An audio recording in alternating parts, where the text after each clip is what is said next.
آیا مسیحیان په درې خدایانو باور لري؟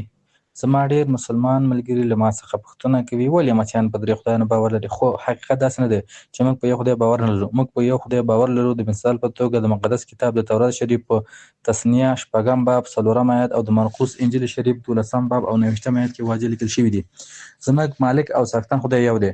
موږ په یوازیني او بې مثاله خدای باندې د تثلیث په حالت کې ایمان او باور لرو. نو تثلیث څه شی دی؟ تثلیث معنی دا ده چې دا یو خدای ځان په دریو اشخاصو کې څرګند کړی دی. پلار، زوی او روح القدس درې خدایان نه بلکې یو خدای په دریو اشخاصو کې. زه به دا موضوع د حضرت موسی علیه السلام او سوځېدلي بوټي په کیسې سره تشریح کړم. دا کیسه په انجیل کې لیکل شوې ده، مګر دا په قرآن کې هم لیکل شوې ده. کله چې موسی علیه السلام اور ته نږدې شو، خدای پاک ورته وویل خپلې څپلۍ وباسه، ځکه چې هغه ځای چې ته پرې ولاړ یې هغه مقدسه ځمکه ده. خروج 3 باب 5 آیت.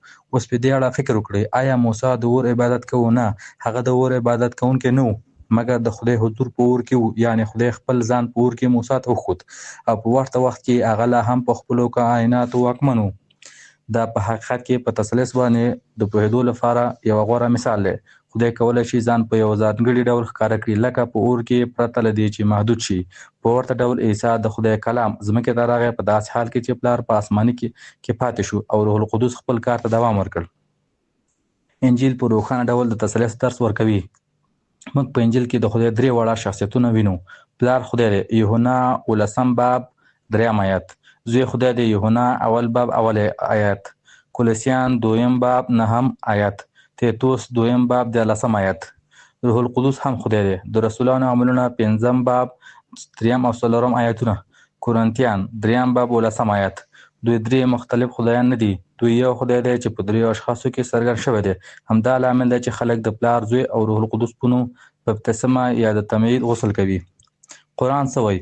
ډېر مسلمانان د تثلیث له امله مسیحیت ردوي، خو آیا تاسو پوهیږئ چې قرآن په حقیقت کې د تثلیث غلطه نسخه بیانوي؟ د مثال په توګه د قرآن 5 سورت 114 جمله کې لیکل شوي دي چې مسیحیان باور لري چې مریم د تثلیث برخه ده، مګر دا خبره کاملا غلطه ده. مسیحیان هیڅکله مریم د تثلیث برخه نه بولي. دا موضوع د جنسي اړیکې درلودلو سره هم هیڅ تړاو نه لري.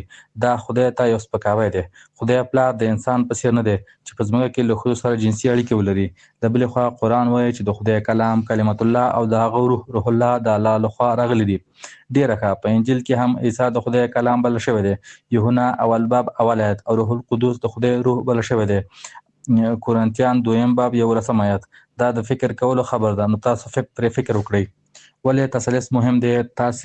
تاسو شاهد پوښتنه وکړئ چې ولې دا مهمه ده. خدای تل شتون لري، هغه د خپل بشپړوالي لپاره هیڅ چا یا هیڅ شي ته اړتیا نه لري. مګر دلته یوه پوښتنه ده، که خدای مینه وي اول یوحنا 4 باب 8 آیت، نو هغه د هر څه له پیدا کولو د مخه له چا سره مینه درلوده؟ که هیڅ شی هم شتون نه درلود، نو هیڅوک نه ول چې خدای ورسره مینه وکړي. نو ځواب دا دی چې مینه تل د خدای په دننه کې شتون لري. د پلار، زوی او روح القدس ترمنځ له همدې امله خدای د خپلې مینې د تجربه کولو لپاره مخلوق ته اړتیا نه لري. وروستی فکر او نتیجه. نو آیا مسیحیت د درې خدایانو په اړه درس ورکوي؟ نه، بالکل نه. تثلیث یو خدای دی چې په دریو اشخاصو کې څرګند شوی دی. قرآن د تثلیث غلطه نسخه ردوي، هغه نسخه چې خپله په قرآن کې د خلکو د تېرېستلو دپاره لیکل شوې ده. لیکن هغه د تثلیث دروغجنه او غلطه نسخه ده چې په مقدس کتاب کې بالکل نشته.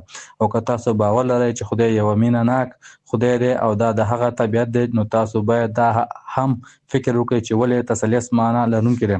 او که تاسو په بشپړه توګه نه پوهیږئ، آیا دا په بشپړه توګه عادي خبر نه ده چې خدای زموږ د بشپړ درک کولو څخه ډیر لوی او پیچلی شخصیت دی؟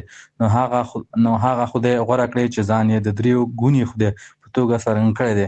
د دې پر ځای چې د هغه په اړه د بشپړ پوهېدو هڅه وکړئ، راځئ چې د هغه یوازینی او واحد خدای عبادت وکړو چې خپل ځان یې په درې شخصیتونو کې موږ ته ښودلی دی، پلار، زوی او روح القدس. د اورېدلو لپاره مننه، او زه هیله لرم چې دې ویډیو به تاسو ته د فکر کولو لپاره یو څه درکړي وي. په کمنټونو کې خپل نظرونه یا پوښتنې شریکولو لپاره وړیا احساس ولرئ. موږ ستاسې پوښتنو ته سترګو په لار یو.